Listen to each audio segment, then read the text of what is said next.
Hey, what's going on, everybody? Wu Kim here with LynkMe Cards. Today we have a special guest, John. Now, John and I have go couple months, no, way back, actually years back. We Yeah. met at a Keller Williams office, and since then we've been friends. John is what I love about John. He's a mortgage advisor, mortgage broker. What I love about John is he adds a ton of value to real estate agents, whether it's through lunch and learns, whether it's through his social media posts. And I think that everybody, including agents, can learn from what John's doing.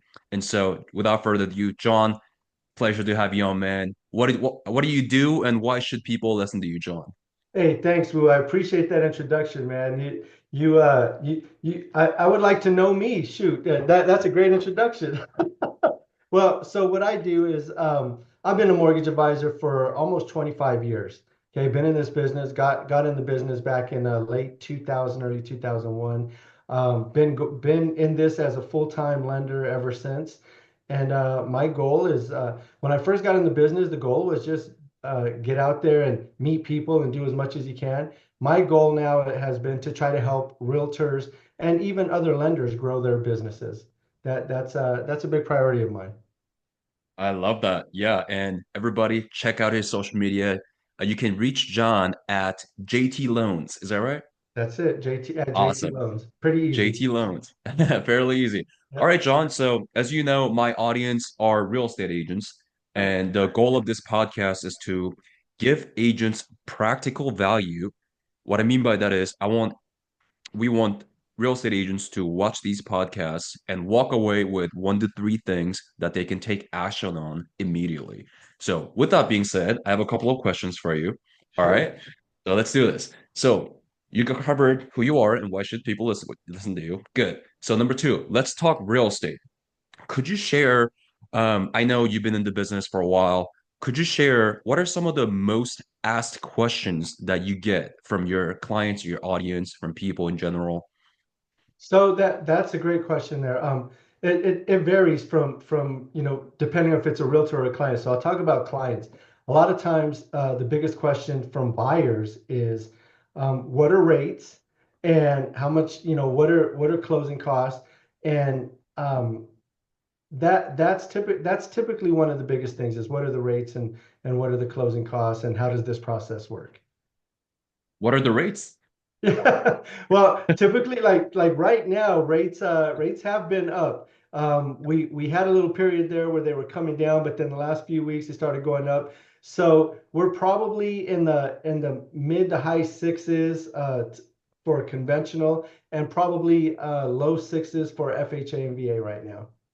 Okay, okay. And would you say that's a pretty good rate from I according to I the think history?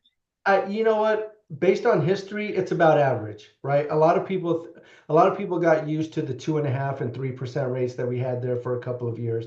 What a lot of people may not realize is those rates were artificially low. The government was purchasing bonds, keeping rates down. So technically those rates should have never been there, but they were trying to keep things going through COVID, and that's what we saw. So now we're dealing with those effects now, where a lot of people think a 6.5% rate is high, which Mm, in this environment it does feel high because prices have gone up pretty significantly over the last 4 or 5 years. So because of that, with a 6.5% rate and a six or $700,000 starting home, it can be pretty overwhelming for buyers. got it, got it. So what are the rates? Those are the most asked questions from home buyers, right? Right, right. What about, let's switch gears. What about from real estate agents? What are their most asked questions to you? I think real estate agents, most of the time, they want to know how can we help them grow their business. Like what can we do for them? There's always been this kind of lopsided feeling with realtors and lenders, where realtors give lenders leads or referrals, and as lenders, we close out those referrals. But we have a tough time giving back to the realtors, because we don't get as many inbound calls as realtors do when it comes to uh, most of the people that come to me are referred from another client or another realtor. So you can't give those clients back. But what we do is when a realtor brings a client to us, we do over that period of working with that client, try to get to know the client better. And we do try to extract additional referrals from those clients by just making them think about some different things, whether it's a CPA or a financial planner. And then we in turn can give those leads back to the agent that referred that client to us. So Okay. that's a big one though, is because they want to know how can we help them grow their business. Now, I love the wording. How can you help them grow their business? Right, right. I've worked with a lot of title reps, lenders, and as much as we want to help them, we can't help them if they're not willing to help themselves, right? So, Absolutely. do you have experience where agents kind of expect you to, help expect you to help them with lead gen, marketing, kind of like all things combined? There are some that are like that, but I don't think most, like most of your realtors that you're working with, or no, I don't want to say most, a lot of them already have their systems and processes in places. They have their lead gen systems in place. Where we can help fill that gap is how can we expand on that, or how can we help some newer agents, or even agents that are not newer but are just struggling, right? It's been a tough couple of years. 23 and 24 were very tough. I think those 2 years were we had the lowest amount of homes sold in the last 30 years. I think since 1994. Really? So we're down pretty significantly, and that created made it really tough for a lot of agents. So I think where we can step in is just bring some different ideas, whether it's social media, whether it's marketing. I'm not a big fan of paying for Zillow leads or any of that type of stuff, but I can bring a lot of value in the sense of how can we help you market your business in a different way that maybe you haven't thought of, or maybe you've thought of but just haven't acted on it. That's awesome. Well, I'm just going to piggyback off on what you said, John. Okay, You cool. said a lot of agents have their lead generation system in place. Is that right? A lot of them do. All right, so let's dig in. What are some of the ways real estate agents are able to consistently bring in new clients? Okay, that's a good one. So I'll give an example of one of my buddies right now. So he's a real estate broker, been in the business for probably about the same amount of time as me. He's also a licensed real estate appraiser. So he's been in the industry for 25 plus years. Um, a big way that he brings in business right now in this environment, he's working with investors. A lot of Mm, people think that investors aren't buying a lot of property right now and flipping. But I can tell you from working with this particular broker, there's a lot of business to be had still with investors, getting in with the right people who are and but on top of that, not only is he working with those investors, he's created a system where he goes out and he finds some of these off-market properties that they get, for really good prices. There's still a lot of meat on the bone when they fix them up and flip them.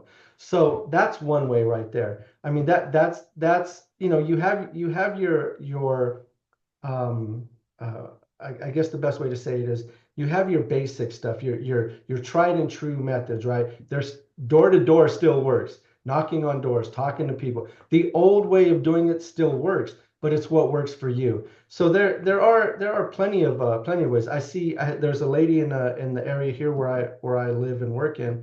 She is huge on social media, right? As far as marketing, she doesn't just do the hey, just sold or just listed type of social media. She's out there every single day visiting new construction, doing these mm. amazing videos on new construction. She's generating buyers for her business where these people will come and meet with her. They'll go look at some of the new construction. Whether they like that type of build or not, she's now cultivated a buyer. She's put somebody in Wow. her pipeline, right? And this particular agent, I think she's going to do about 70 to 80 deals this year. I mean, we're already at the end of the year, but Wow. so that's just not being afraid to do that type of stuff. Step out there and do that. Hey, you look the same in the mirror as you do on camera. Like it or don't like it, that's what it is. I really like that content idea too, is visiting new construction and you're using them as your social media content and you're Right. just the middle guy. And I think that's genius because you're not coming up with a content idea from scratch. visiting new construction and say, hey, this is what we're working with. Take a look. I think that's genius. That is awesome. And what houses are more amazing than the way they design these new construction homes, right?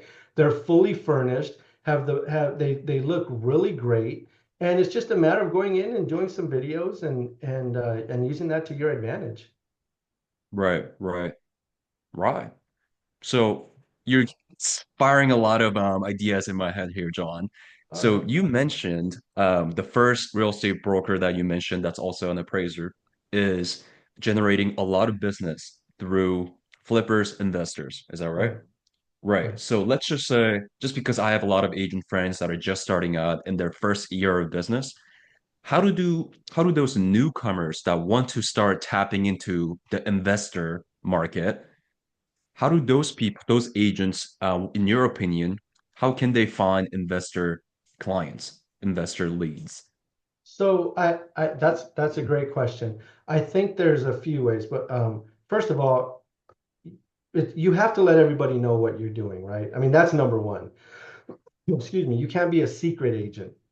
You have to be out there talking to everybody you know. You have to be putting your excuse me, sorry about that. You have to be putting your fillers out there with everybody you speak to. Um, Number two, like I don't know when you're talking about newer agents, somebody that's been in the business a year or two that maybe doesn't have a lot of transactions under their belt. An investor may not be the way to go. You may, I Mm, mean, it may or may not. You might be dealing with somebody who's really savvy, wants somebody with great negotiation skills, great contract skills, and a lot of times somebody that's newer who maybe has only done a few transactions might not have that experience. My recommendation would be more put those fillers out there, but in the meantime, work more of the first time buyers, the listings. Get your feet wet in all areas there where you're possibly doing home buyer seminars. There's even, I even know some agents that are doing home seller seminars. Now, I mm, don't know if you ever heard of these, but where they farm certain neighborhoods, they'll put they'll do like instead of a home buyer seminar, they'll do a home seller seminar. Bring in a bunch of sellers, they'll market a neighborhood, bring in a bunch of sellers, and they'll just talk to them about what's going on in the market, what's projected in the market, what the market's looking like. How can it affect you? Yeah, you have a low rate. How is it going to affect you if you're buying at a higher rate at a higher price? So people want this information, but really, a lot of people are nervous about it. They think they have this 2.5 or 3% rate. There's no way they can do anything. So I think, those are three things right there, right? Just back to the basics, work with some first-time buyers, try to work on some listings, get some listings. And as you're doing that, work towards working with investors. One good investor or two good investors could probably be worth, 10 to 12 transactions a year, just one of those, right? wow. So and my friend that does that, he does very well with that as a realtor. But again, he's been in the business 25 years, right? It didn't just happen 2 years ago. Right. You know, Now everybody looks at him as like he's an overnight success. right. Hey, yeah, you've been in business 25 years and you're considered an overnight success when something good happens, right? Yeah, that's right. That's right. And John, I really like how you said stick to the basics. Yeah. Like door knocking still works, the method of the old age. Because, frankly, I built my business, LynkMe cards, door knocking on businesses. Yep. I wasn't door knocking on residential properties. I was door knocking on businesses. Yeah. I probably door knocked close to like 300 brokerages just around my area. Hey, I have this thing. Would you want to try this thing? Yep. And some of them said no. Like, actually, I think a lot of them said no. Yep. But one or two people that said yes really changed my life, really changed the trajectory of my business. I found out what worked, what exactly are Yeah. those people that are more willing to say yes. And I only targeted those people to increase my likelihood that I book a Right. meeting. Right. So I absolutely love that. Sticking to the basics, door knocking absolutely works. And so thank you, John. With that being said, I have more questions for you. Yeah. Let's do it. Yeah. So let's talk more of real estate agents. So this is question 2A. What are some of the biggest problems agents face post NAR settlement? Ooh, that's a great question. It's because I do talk to a lot of realtors, right? Here is what I have found hands down. The agents that have embraced it are are business as usual, and some of them are even making more money, right? The agents that have not embraced it, that are still fighting it, they're struggling because they're Mm, not willing to do the contracts correctly, the buyer broker agreement. So what I've said is take a strong listing agent. They've been negotiating with sellers for years because that's what they do. They know how to talk compensation and all of that, right? A buyer's agent who hasn't done a lot of listings has never had to negotiate with their buyer to to compensation. So the listing agents that are doing this are really, the ones I've met are really thriving.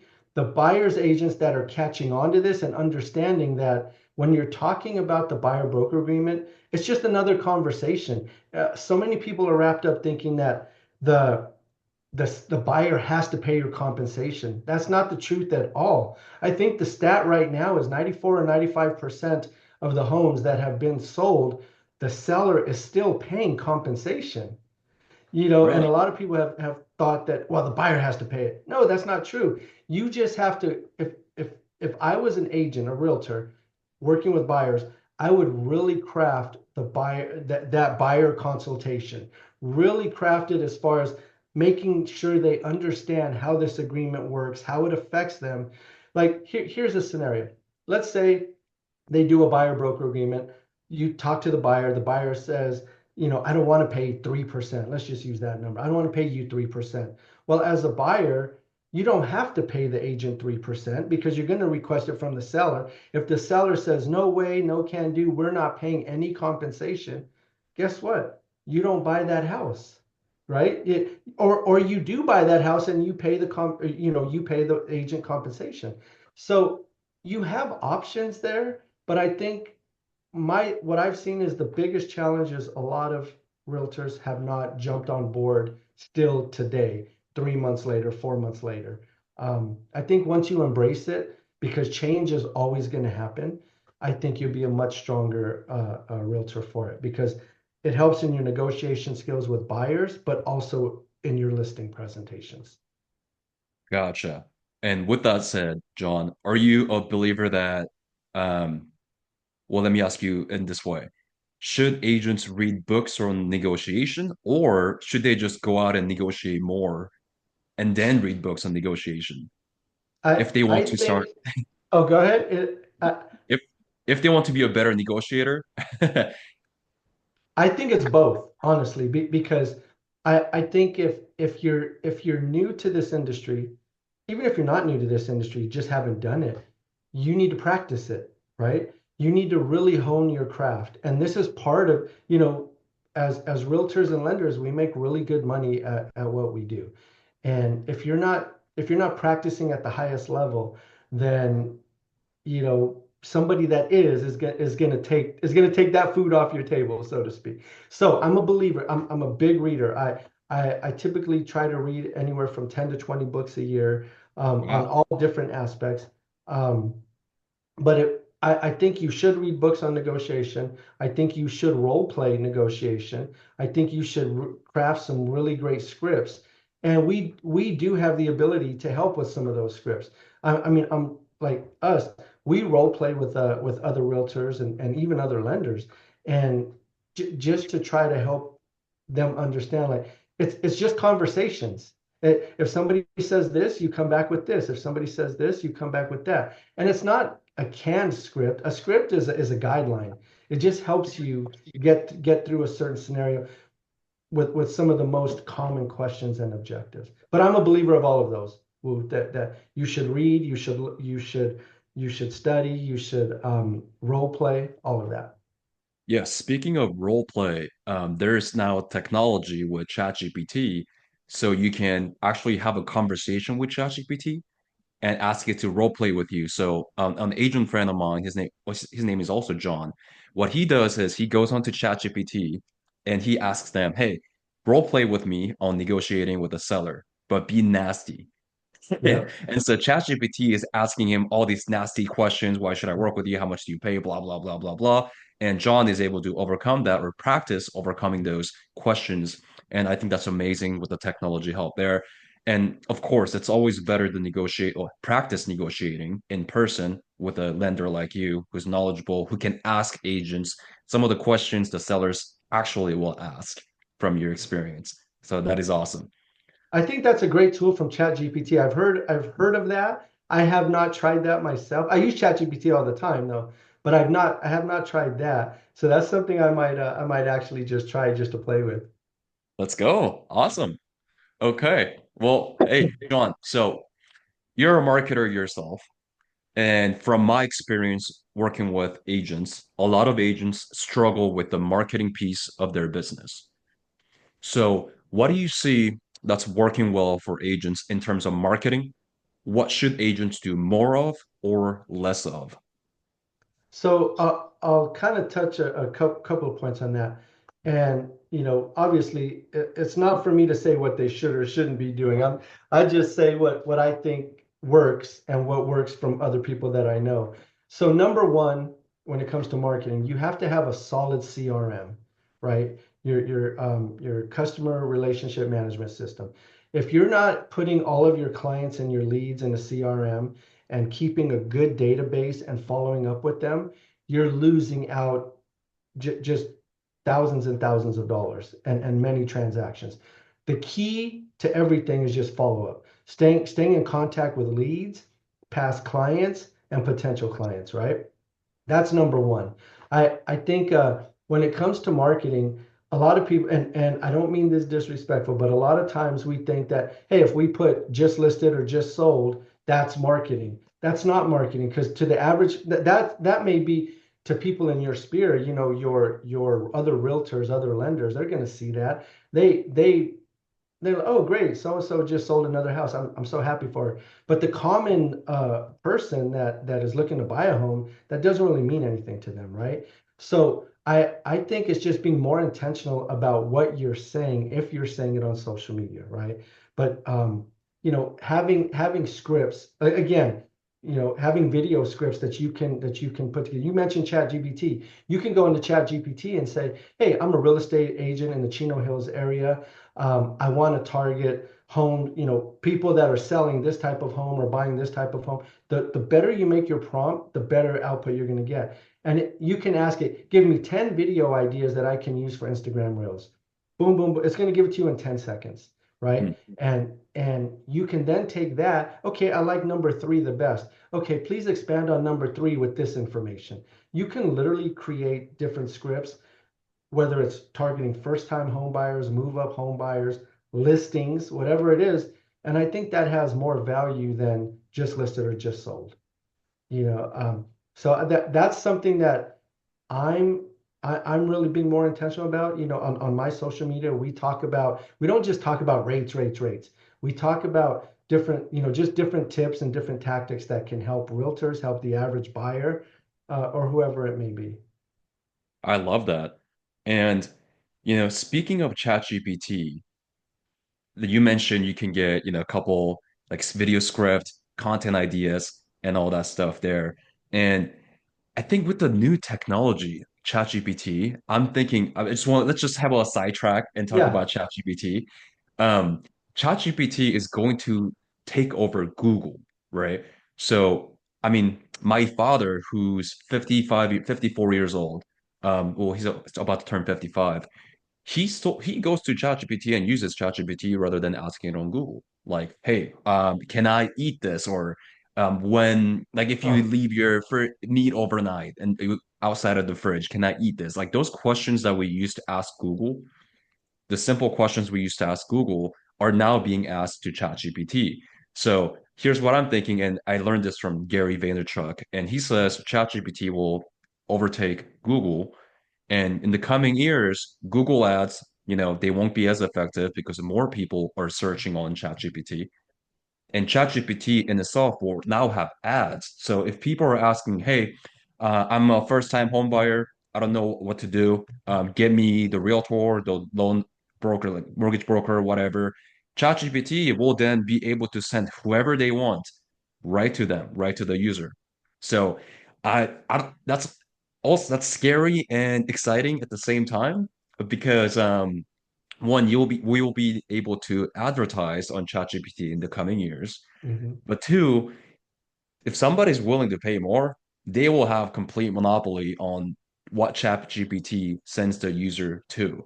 Oh So yeah. yeah, I thought that was pretty crazy to think about. Yeah. Yeah, so technology is crazy, man. It is because you can literally ask any question you want and you can get so many different answers. And so what I'll do sometimes is ChatGPT is the one that's most known, right? That's the one everybody knows about. But there's Right. so many other ones out there. If if you were to go to Google, like Google has Gemini, and Hmm. that one you're going to get it's almost like searching Google, right? But you can put it in there, you can craft it a certain way. So I'll do certain things I'm doing on ChatGPT and some I'll do on Gemini, just because you can kind of compare the answers and see what the Hmm. difference is. And sometimes you can combine the two to really find what you're looking for, whether it's marketing, whatever, or whatever it might be.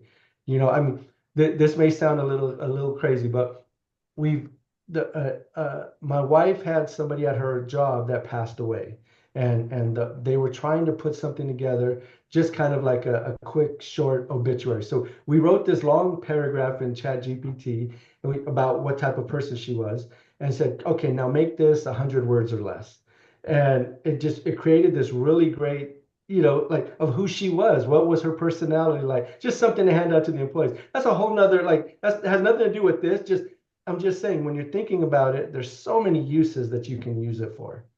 Right, right. And I think ChatGPT is one of those things that a lot of agents love it and a lot of agents don't use at all. So No, there's a that's true. clear black and white there. Do Yeah, you agree with that? I 100% agree, and I think it's probably the majority that don't use it. And Mm, just like any technology, I think you have to latch onto it and embrace it. And it doesn't have to, you're not going to just go to ChatGPT, ask it a question, and use that answer as the answer. You need to craft it to sound like you, to make it feel like it's you that's speaking it. But so many people are afraid of technology. And I just think that in these days, you can't be like, just so you know, Wu, I'm as old as your father, right? I'm 55. okay. So, Oh, and I feel like I'm at that place where I came up, I'm not 60, but I know a lot of people my age who don't use technology at all. And I know a lot of people that are a little bit younger than me that use it way more than I do. So I feel like I'm in the middle there, and I use it as much as I can. You know. and I can see it that yeah, you are probably one of the most savvy lenders that I've known. Oh man, well, I appreciate that. Yeah. So John, we got about 8 minutes left. So I have two more questions for you. Okay. What do you wish you knew 3 years ago that you know now? Man. Okay, so I don't know if you know this story, but I'm going to tell you a quick story, if that's okay. Okay. I know we got 8 minutes. 3 years ago, I was just getting out of the hospital, literally, November of 21. I got COVID in August of 21, and I don't know if I ever told you this story, but I was in the hospital for 3 months from August to November of 21. I was on a ventilator for 38 days. So I Really? almost did not make it through COVID. I was essentially out of, I didn't work for about a year from August, actually a little over a year, from August of 21. I finally got myself back to work December of 22, January 23. I was healed. I was really just focusing on rehab. I had a lot of things. We could talk about that differently, but what I would say, had that not happened, I think one of the things I wish, what did you say could be different? Is that what you said? What you know now that you wish you knew 3 years Oh, ago. okay. I wish back then more people would have looked at this gravy train will not last forever. Talking about the 20 and 21 gravy train from COVID, right? Because I think if you had seen that coming, you would have more insight onto what you need to do to really market your business and stay in front of clients and take care of these people. Because a lot of people's businesses cut 50%, 75% in the last 2 years, right? I feel like I've been back growing my business for the last 2 years after being out for 1 year. Um, but I just think, I think I wish more people knew that, hey, this gravy train doesn't last forever. You know, learn as much as you can and be that person that everybody wants to come to and ask questions to, whether it's for a plumber, whether it's for a roofer, a painter. And the only way you can do that is by constantly reaching out to your clients. So so Great that answer. yeah, nobody saw rates going up as fast as they did in 2022. We look at April of 22, we started to see the tip coming over, and by the end of 22, rates were crazy high.